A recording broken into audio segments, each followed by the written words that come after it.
भारत के राष्ट्रपति, आखिर ये पद कितनी शक्ति रखता है? क्या ये सिर्फ एक नाम का पद है या फिर इसमें कोई असली अधिकार भी छिपा है? चलिए आज इसी बात को समझते हैं। हाँ, ये पद बहुत प्रतिष्ठित है, इसमें कोई शक नहीं। लेकिन सवाल यह है कि इसके साथ जो शक्ति आती है वो वाकई में असली है या बस एक प्रतीक की तरह। तो देखिए, हमारा संविधान खासतौर पर अनुच्छेद 52 और 53 राष्ट्रपति को देश का पहला नागरिक और राज्य का कार्यकारी प्रमुख बताता है।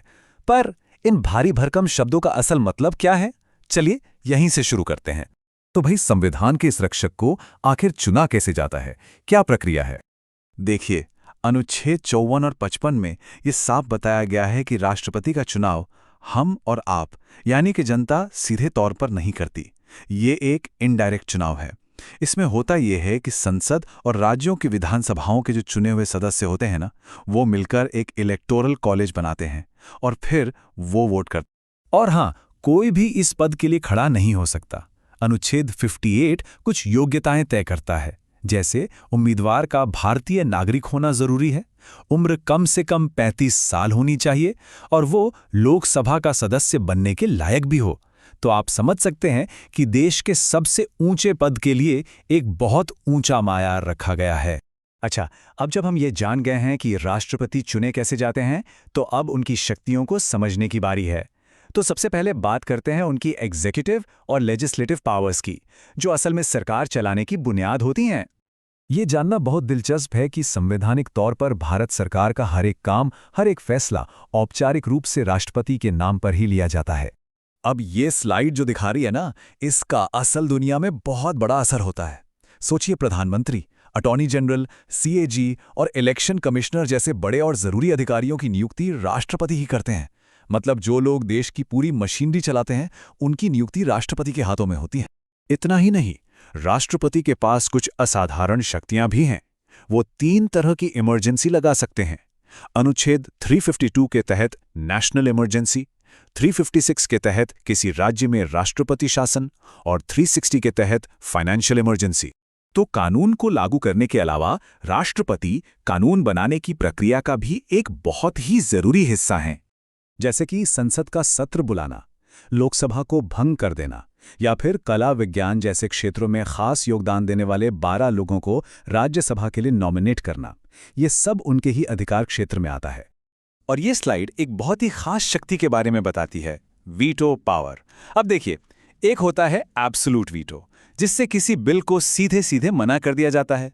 लेकिन एक और दिलचस्प चीज है पॉकेट वीटो। इसमें राष्ट्रपति बिल पर कोई फैसला ही नहीं लेते, उसे बस अपनी जेब में रख लेते हैं।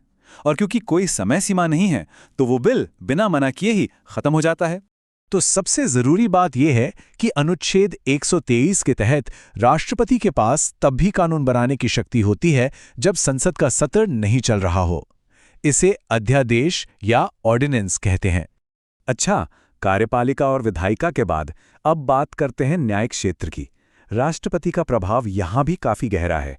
देश की न्यायपालिका को आकार देने में भी राष्ट्रपति की एक अहम भूमिका है। सुप्रीम कोर्ट और हाई कोर्ट के जजों की नियुक्ति राष्ट्रपति ही करते हैं।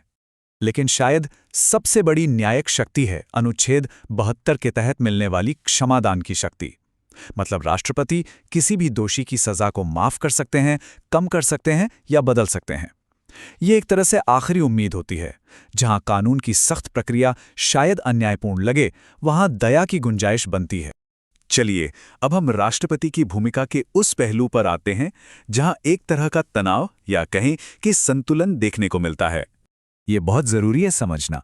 इतनी सारी शक्तियों के बावजूद अनुच्छेद 74 ये कहता है कि राष्ट्रपति को प्रधानमंत्री और उनकी मंत्रिपरिषद की सलाह पर ही काम करना होता है, और इसी वजह से उन्हें नाम मात्र का प्रमुख या नॉमिनल हेड कहा जाता है। लेकिन ऐसा नहीं है कि राष्ट्रपति पर कोई नियंत्रण नहीं है।